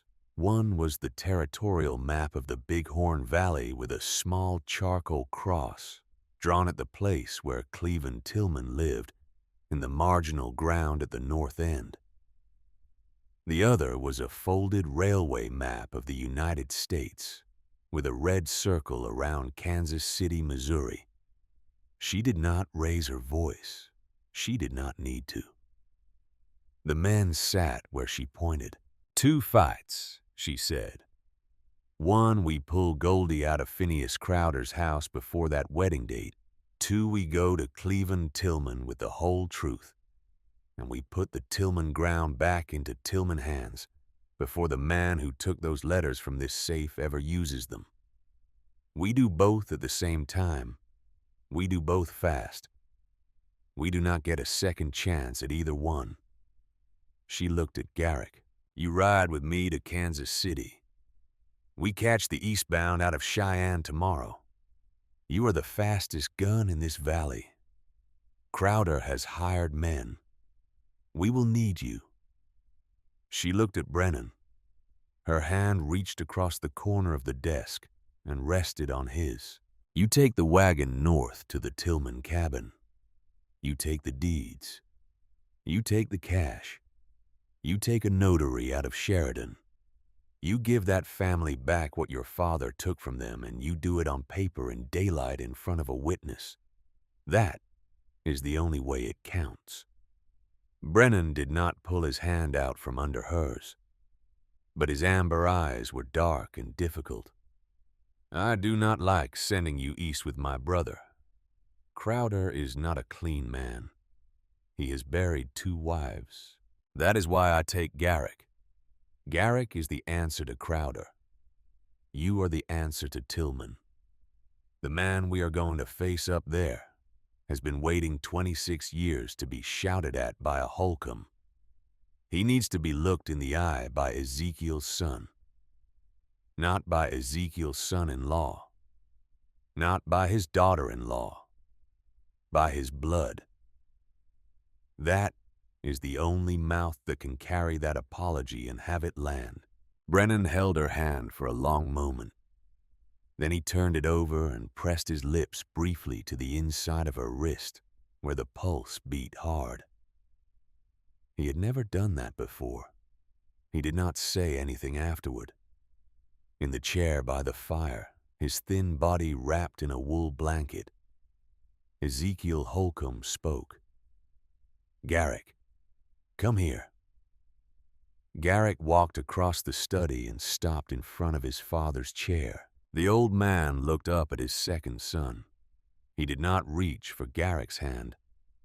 He had not earned the right, and he knew it. He spoke very quietly. "In Kansas City, do not kill him. I know you want to. I have read it on you since the parlor yesterday. But if you put a bullet into Phineas Crowder in his own town, the Pinkertons will run you for 10 years. They will take you off a porch in some Wyoming town in the middle of the night. They will hang you in Topeka. I lost your mother. I cannot lose you to a noose." Garrick did not answer for a moment. His father had not used the word son to him in 3 years. The word was hanging in the air between them now, even though Ezekiel had not technically said it.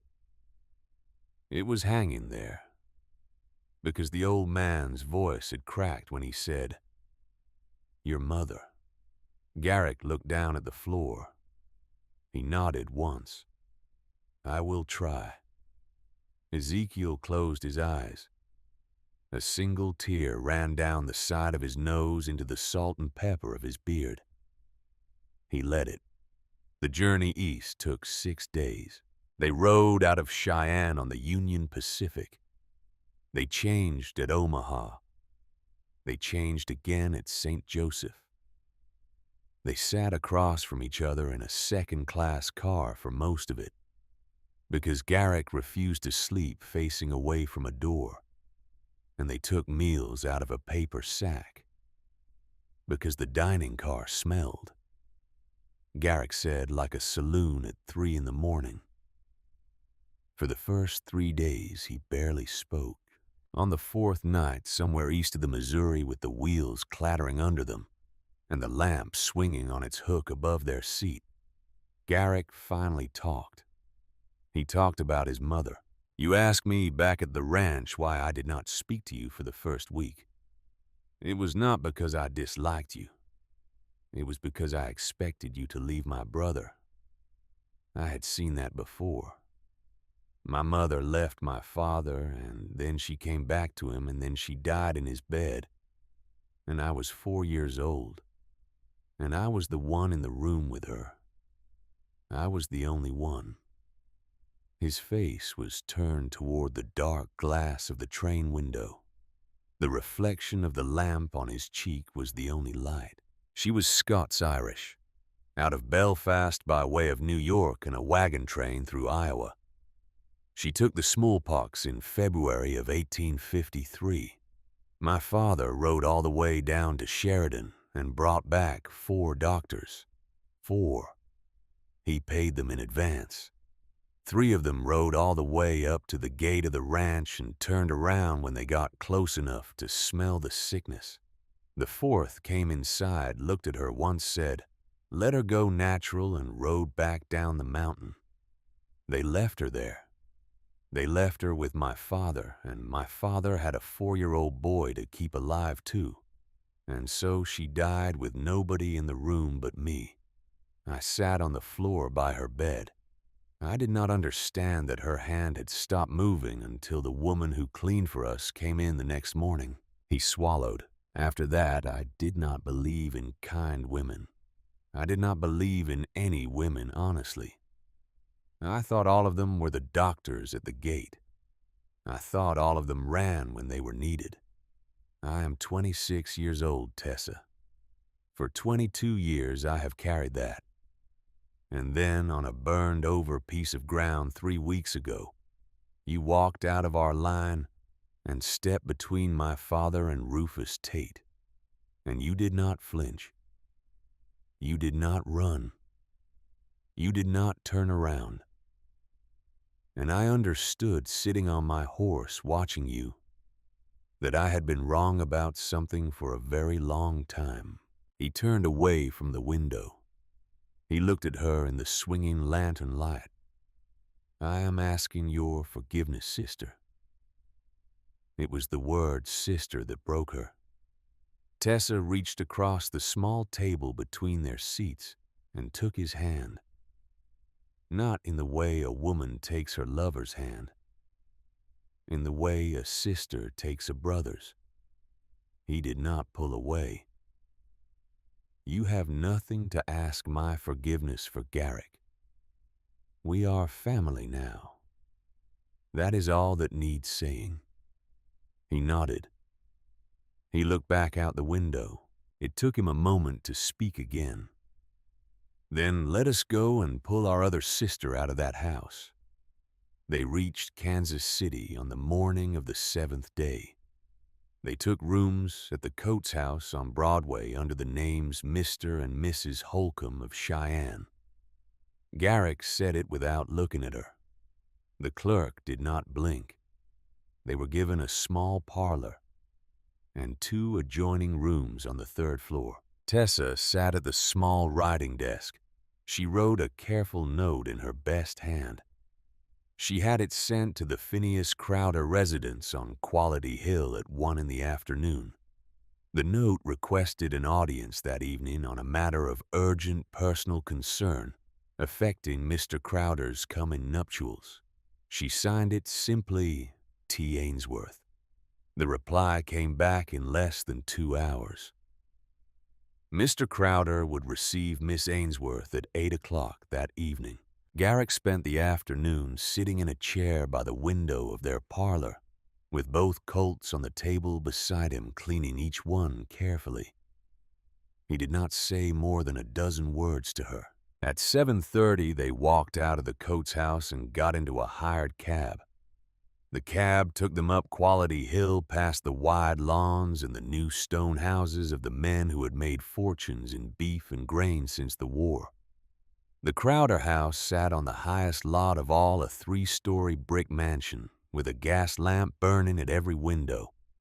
The garden in front was clipped within an inch of its life. A butler in white gloves opened the door. He looked at Garrick and his eyes flicked very briefly to the line of the gun belts under Garrick's coat. He recovered. He led them down a long marble hall to a study at the back of the house. Phineas Crowder was sitting behind a great mahogany desk. He was 63 years old, thin as a fence rail, dressed in evening black, with a small, fastidious mouth and small black eyes and hands that did not stop tapping the surface of the desk. He stood up when Tessa came in. He did not offer his hand. He sat down again. Miss Ainsworth, you have come a great distance to insert yourself into a private contract. Tessa sat. She did not wait for an invitation. Garrick did not sit. Garrick stood behind her chair, and as he stood there, he very slowly unbuttoned his long coat, and the lamps of the study caught on the brass and walnut of the 2 Colts. And Phineas Crowder's small black eyes found them. And for the first time, the tapping of his fingers stopped. Tessa laid an envelope on the desk between them. Mr. Crowder, I am here to buy my sister's freedom. There is a bank draft in this envelope for $5,000. That is twice the amount of money my uncle Octavius Ainsworth currently owes you. There is also a deed in this envelope for a section of yellow pine timber on the east slope of the Bighorn Mountains. The timber is good. The market for railway ties is rising. The deed is conservatively worth $3,000, $8,000 total. That is more than 3 times what my sister Goldie will earn for you over the course of her life as your wife. Phineas Crowder smiled. The smile barely creased his face. My dear, do you suppose I will accept your money? Yes. And why is that? Tessa did not blink. Because the alternative is unpleasant for you. I called on Sheriff Roderick Vance at his office yesterday afternoon. The sheriff is a thorough man. I gave him a statement regarding the deaths of your first 2 wives. I gave him the names of the doctors who signed the death certificates. I gave him the names of the household staff who were dismissed within a month of each death, and the addresses where I have been able to find them of the dismissed household staff. I am not telling you that those statements have been filed in a court. I am telling you that they exist. They are in the sheriff's safe. He has read them. If anything unfortunate happens to me or to my sister, or to my brother-in-law standing behind me tonight, those statements will move from his safe into a courthouse the next morning. You may do as you please, Mr. Crowder, but I would suggest that $8,000 is cheap. It was a complete bluff. There was no statement. There was no Sheriff Vance read-in. Tessa had spent 6 months reading her uncle's morning newspapers in St. Louis, and she knew the talk that had followed Phineas Crowder for 10 years. The bluff worked because the talk had been true. Crowder's small black eyes held on her face for 10 long seconds. Then he stood up. He walked to the dark green velvet bell pull beside the fireplace. He pulled it. 2 men came in through the side door of the study. Big men. Each of them was wearing a shoulder rig under his coat. They positioned themselves on either side of Tessa's chair, without a word. Crowder smiled again more comfortably now.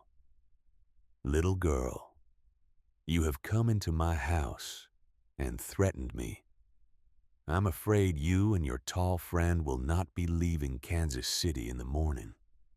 There was a pause that lasted perhaps a second and a half. In that second and a half, Garrick Holcomb drew. The first Colt came out of its holster faster than Tessa could see the motion.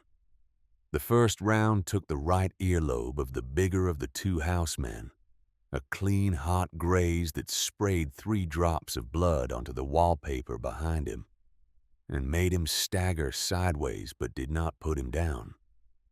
The second round came an instant later from the second Colt, and it broke the trigger guard off the pistol the second houseman was just clearing from his shoulder rig. The pistol hit the carpet. The houseman stared at his own empty hand as though he did not understand what had happened to it. Garrick was not finished. He took 2 steps to the right, unhurried, and he laid the muzzle of the right-hand Colt against the hairline above Phineas Crowder's left temple. Tessa did not move from her chair. Garrick spoke, and his voice was the steadiest sound in the room. Mr. Crowder, I'm going to tell you something true. There are 6 seconds between now and the moment I put a hole through your head and walk out of this house. I have counted those 6 seconds. In 6 days, I am back in Wyoming territory, and there is no Pinkerton on this earth who will find me up in those mountains. So, listen to the lady at the desk one more time. Sign the contract she has put in front of you, or do not. Phineas Crowder's small black eyes had gone glassy. The fastidious mouth was working. He sat down. He picked up his pen. His hand shook so badly that the first signature blotted. Tessa very calmly slid a fresh copy of the cancellation of the engagement contract out of her bag and laid it over the spoiled one. Crowder signed again. The signature held. She blew on the ink. She folded the paper. She put it inside her dress against her ribs where no man in this house was going to put a hand to take it back.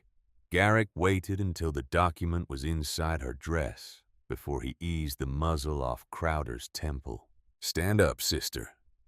We are going to walk out of this house. The two gentlemen by the door are going to hold their hands away from their bodies. Mr. Crowder is going to remain in his chair. The first man who reaches for a gun does so, understanding that I will fire on the man behind him as well." They walked out. The butler in white gloves had not moved from his post at the front door. He saw the look on his employer's face from the far end of the hall. He opened the front door for them. He bowed slightly. They walked down the marble steps and into the cab. When the cab pulled around the corner of 12th Street and Crowder's house was out of sight behind them, Garrick let his head fall back against the leather of the seat and laughed. It was a short, dry, surprised laugh, and it was the second time in his adult life he had done it. And the first time had been in the parlor of Bighorn Ridge after Tessa had broken Lavinia Quincy at her own dinner table. "Sister," he said, "I think my brother has done well for himself." They reached St. Louis on a Thursday afternoon 2 days later. The house on Compton Hill had not changed in the 6 months Tessa had been gone, except that the paint on the porch had peeled another inch, and the upstairs curtains looked grayer. Tessa walked up the path with Garrick a half step behind her. She did not knock. She turned the door handle and walked in. Octavius was in the parlor in his shirt sleeves, half a glass of bourbon at his elbow, and the look of a man who had been drinking since 2 in the afternoon. Hortense was in the kitchen, shouting at the German girl about a broken plate. Goldie was on the stair landing in a half-made wedding dress, the bodice still pinned at the back, a seamstress kneeling on the rug below her with a mouthful of pins. Tessa walked to the parlor. She set the cancellation document on the table beside her uncle's bourbon. "The engagement is broken. Mr. Crowder has signed." Octavius squinted at her. He picked up the document. He read it. He read it again. The bourbon glass tipped over in his hand and stained the green felt of the card table dark. "This is impossible. You do not need to know how. You need only to understand the rest. If you put my sister into the hands of any other man without her own consent, my brother-in-law standing behind me will return to this house. He will not be alone the second time. Do not test me on this, uncle. I no longer owe you the courtesy of a niece." She turned and walked to the foot of the stair. The seamstress had stood up white in the face. Goldie was looking down at Tessa over the banister, and there were tears on her cheeks that were already cutting through the powder. "Goldie." The girl came down the stairs lifting the unfinished hem of the white dress in both hands, so she would not fall. "Goldie, listen to me. You can come with me right now. There is a room in the house at Bighorn Ridge with a window that looks out at the mountains and a stove that keeps it warm all winter. You do not have to be married off to anyone. You do not have to perform for anyone, or you can stay here in this house with Octavius and your mother, and that is also a choice. But you must choose. This time it must be your own choice.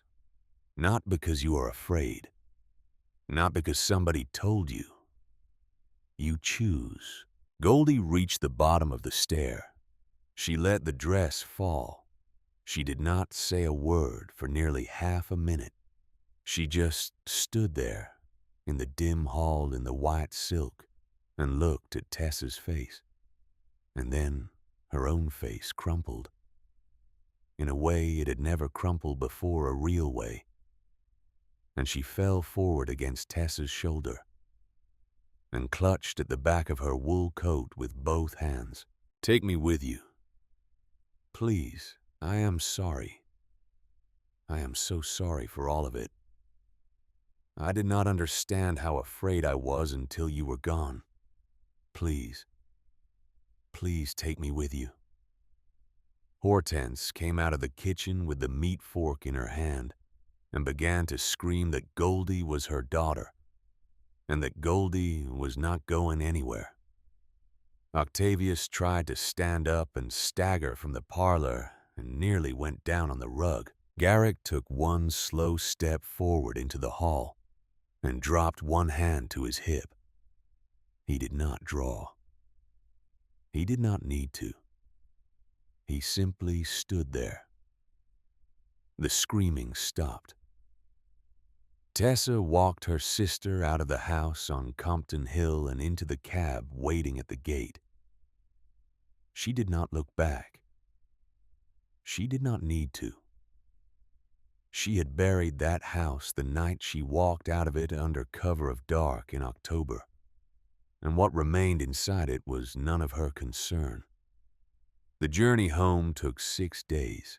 While Tessa and Garrick were in Kansas City and St. Louis, Brennan had ridden north to the Tillman cabin with a notary public from Sheridan and a leather satchel containing $14,500 in cash and 3 cleanly drawn deeds. Cleveland Tillman was a hard man of 53 years. His face was the color of cured leather. His hands were knotted. He had 3,400 acres of marginal scrubland on the very north edge of the valley. He had been poor in body and in spirit for 26 years. He stood in the doorway of his cabin, and he did not invite Brennan inside.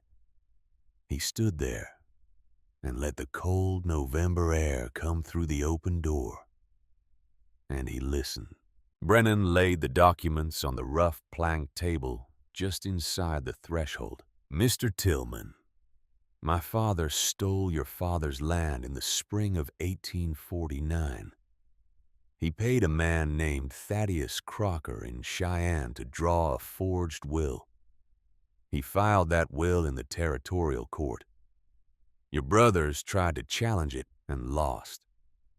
I'm here to give that land back. 3,500 acres on the south end of the Tongue River bench. I am also here to compensate your family for 26 years of lost lease income, which by my honest reckoning works out to $14,500. The deeds are signed. The notary is in my wagon. We can walk through the recording today if you will have it." Cleveland Tillman did not speak for a long time. He looked over Brennan's shoulder out at the wagon. "Why now?" "Because my father is dying. He wants to go out clean or as clean as he can. And because the woman I am going to marry asked me a question I could not answer, which was why we should accept an inheritance that was built on theft when we had it in our power to begin again." Cleavon Tillman called over his shoulder into the back of the cabin. "Jasper, come out here." The young man who came out of the back room was about 23 years old. He was tall and lean, and his eyes were the eyes of his grandfather, Beaufort. Though Brennan had only seen Beaufort once in a daguerreotype that hung above the desk in his father's study. The young man did not wear a gun, but he stood the way Garrick stood, slightly forward on the balls of his feet, the way of a man who fights. Cleavon Tillman put his hand on his son's shoulder. "This is Ezekiel Holcomb's eldest. He has come to give the land back after 26 years. He has come to give us the land back." Jasper Tillman looked at Brennan. His jaw was tight. "I had a plan," he said. "Tonight I was going to ride to Sheridan and meet two men. We had paid for kerosene. We were going to ride up the south fence of your place at midnight on the 3rd of the month. We were going to start at the hay barn. We had it timed. We had it set. We were a week out." Brennan did not flinch. "Then I am glad we got here first. Mr. Tillman, every fight in this country can be stopped, but it has to be stopped before it starts." Cleavon Tillman signed the deeds. His hand shook. When the signing was done and the notary had risen from the table and gone back out to the wagon, Jasper Tillman went into the back room of the cabin. He came back with a leather-wrapped bundle. He set the bundle on the table. "These are yours. I broke into your father's study on the night of the 25th of November. I came down off the south fence in the dark. I took the key off your father's neck while he slept. He sleeps with his door open for the air. I put the key back before sunrise. He never noticed." Brennan looked at the bundle. "I was going to send copies of these letters to the territorial court, to the federal land office, to the newspapers in Cheyenne and Denver. I had it planned out. I had paid a clerk. The packets were going to mail this week." Jasper Tillman pushed the bundle across the rough plank table. "Your sister-in-law wrote my father a letter the week before you came up here. She did not know it would reach him before you did. She asked him what real forgiveness looked like. My father read her letter 3 times. Then he came into my room that evening. He told me to give the letters back. He said maybe Ezekiel Holcomb was becoming a different man at the end of his life. And he said maybe his son ought to try too." Brennan picked up the bundle. He did not open it. He held it in both hands the way a man holds a very heavy stone. "Have you read them, Jasper?" "Everyone. Your father was a thief. He may be becoming someone else. Time will tell." Brennan put the bundle inside his coat against his ribs. "Thank you, Jasper Tillman. Thank you, Cleavon." He walked out of the cabin. He rode south down the long road home with the letters pressed against his chest. The first hard snow of December had begun to fall on the foothills. He rode through it slowly all the way back to Bighorn Ridge. By the time Tessa and Garrick stepped down off the eastbound at Sheridan on the 17th of December, with Goldie wrapped in 2 of Tessa's wool blankets and shivering between them, Brennan had been home for 2 days. The bundle of letters had been laid on Ezekiel's lap in the front room of the main house. Ezekiel had wept. Then he had asked Brennan to put them back in the safe and to leave them there for now, because he wanted his sons to decide when he was gone whether to keep them as a warning or to burn them and let the past go. When Tessa walked into the front room with Goldie on her arm, Ezekiel was in the bed. They had moved down to the front parlor because the stairs had become too much for him. He held out a thin yellow hand to her. "You did it. We did it. And the other thing, the Tillman thing, Brennan did it, with Garrick's help by the end of it." Ezekiel turned his head slowly on the pillow. He looked at his second son, who had walked into the room behind Tessa, and who had not spoken to him in 3 years, and who was still even now standing in the doorway as though uncertain of his welcome.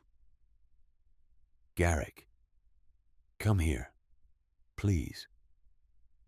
Garrick walked across the parlor and stood beside the bed.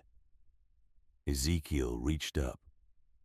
His hand was so light it shook against gravity itself. "Son, I am asking your forgiveness for your mother. I did not protect her. I did not deserve her. I have known it for 22 years, and I did not have the courage to say it to you. I am saying it now, while I still can." Garrick stood still for a long moment. Then he sat down very slowly on the edge of his father's bed. He took his father's thin, yellow hand in his own scarred one. He did not speak. Ezekiel did not need him to. The two of them simply sat that way.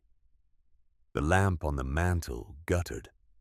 The fire snapped.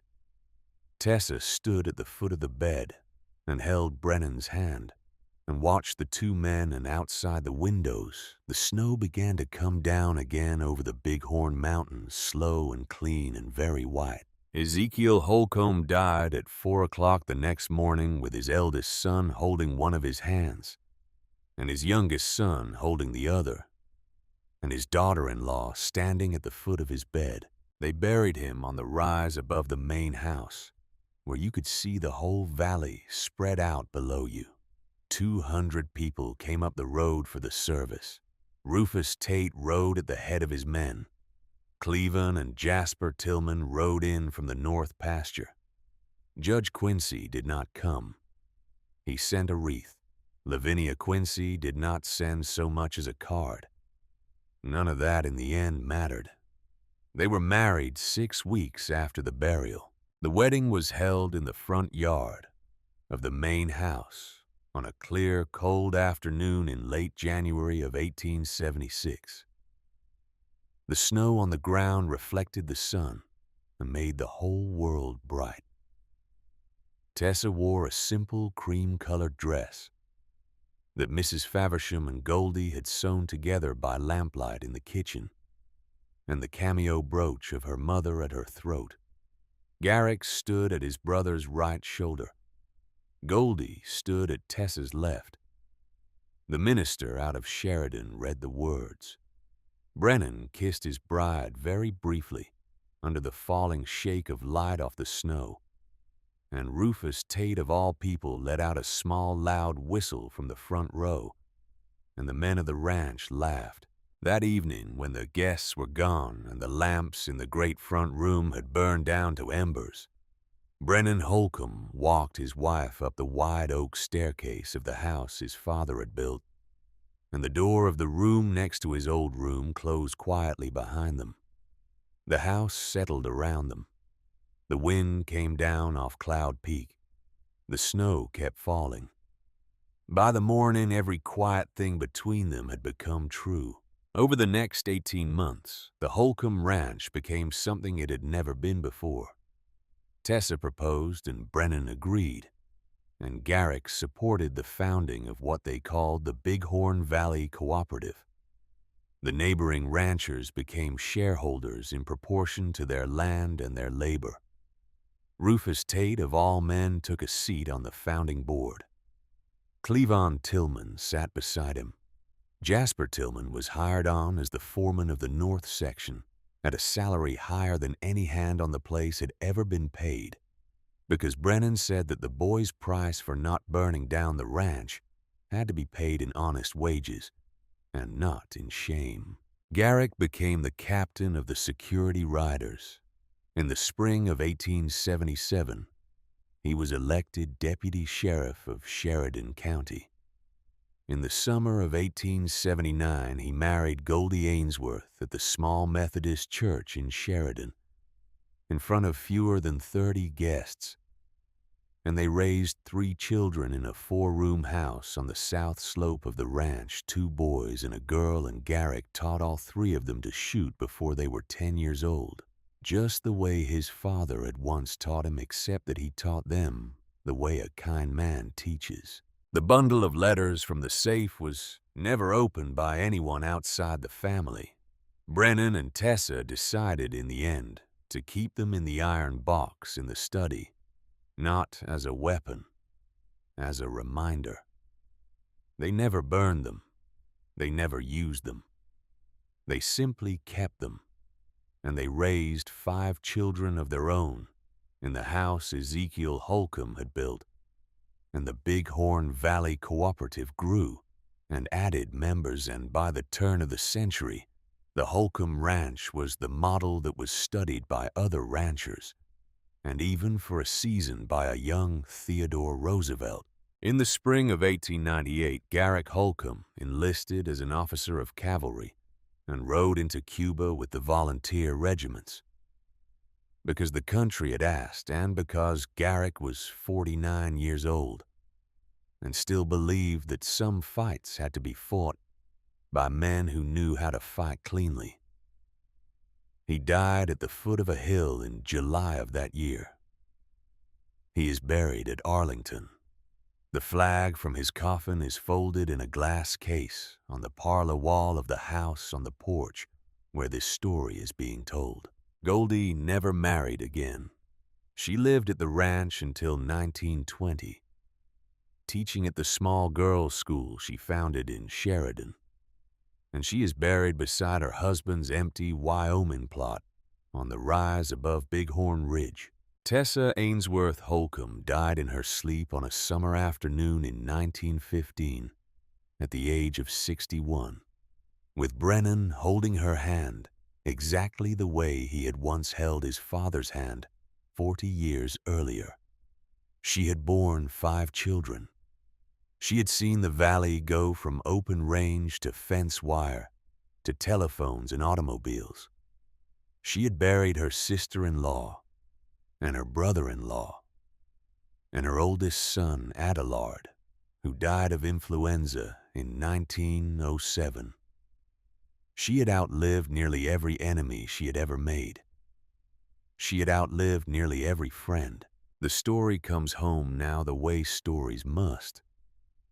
The light on the porch in Sheridan, Wyoming on the October afternoon in 1923 was almost gone.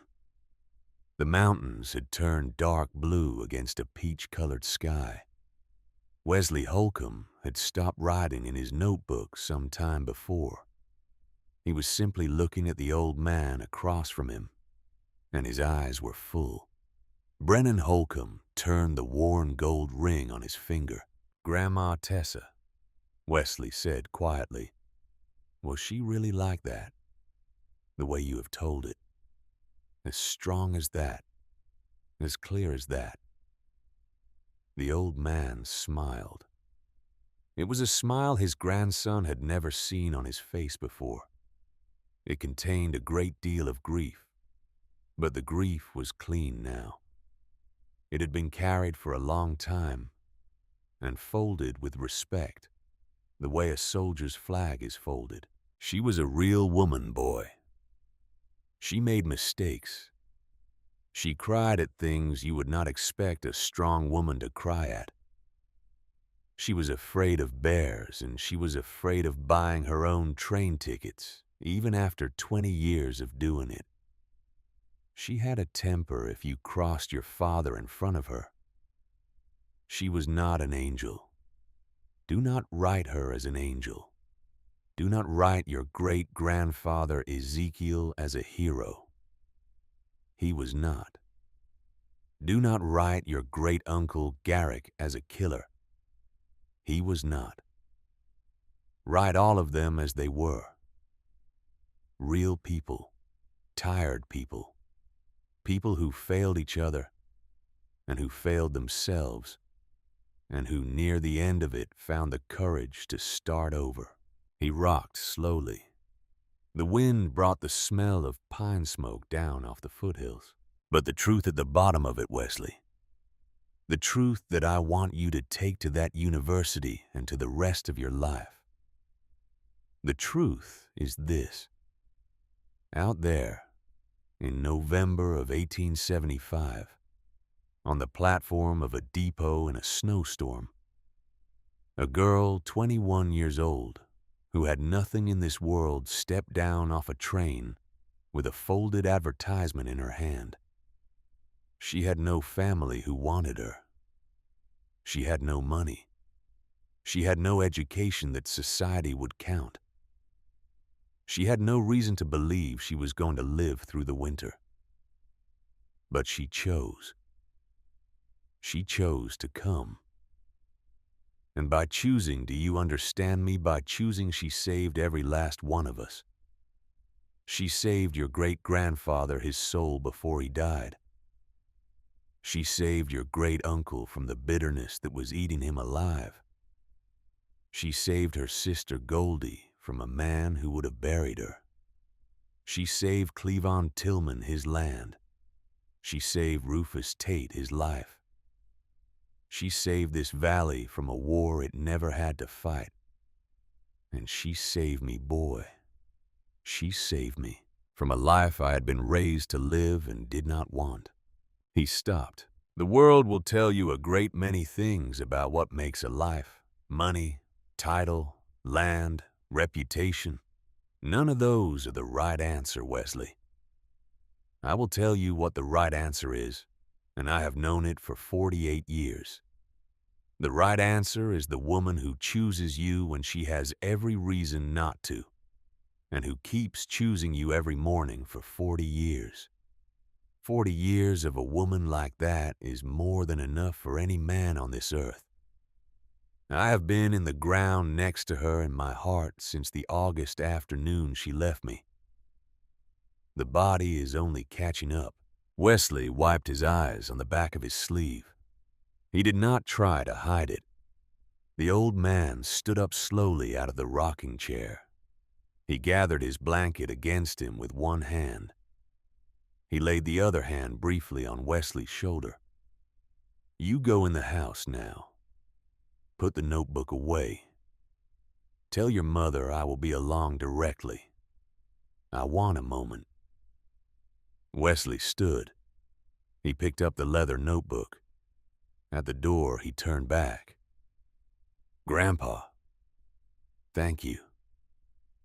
Go on, boy. The screen door tapped shut. Brennan Holcomb stood alone on the wide cedar porch in the last of the light. The peach color had gone out of the sky. The mountains were almost black now. The first thin flakes of an early October snow had begun to come down, one and one and one, and they drifted slow as feathers in the still, cold air, and they melted on the porch rail beside his hand. The old man looked out toward the mountains. He turned the worn gold ring on his finger. For the first time in many years, he allowed himself to believe very simply that on the far side of those mountains, a woman in a navy blue traveling dress with honey-colored hair and a cameo brooch at her throat was waiting for him. She would be 21 years old in his memory because she had been 21 years old when she had stepped down off the train in the snow, and she would not be 21 years old where she was now. But it did not matter. He would know her.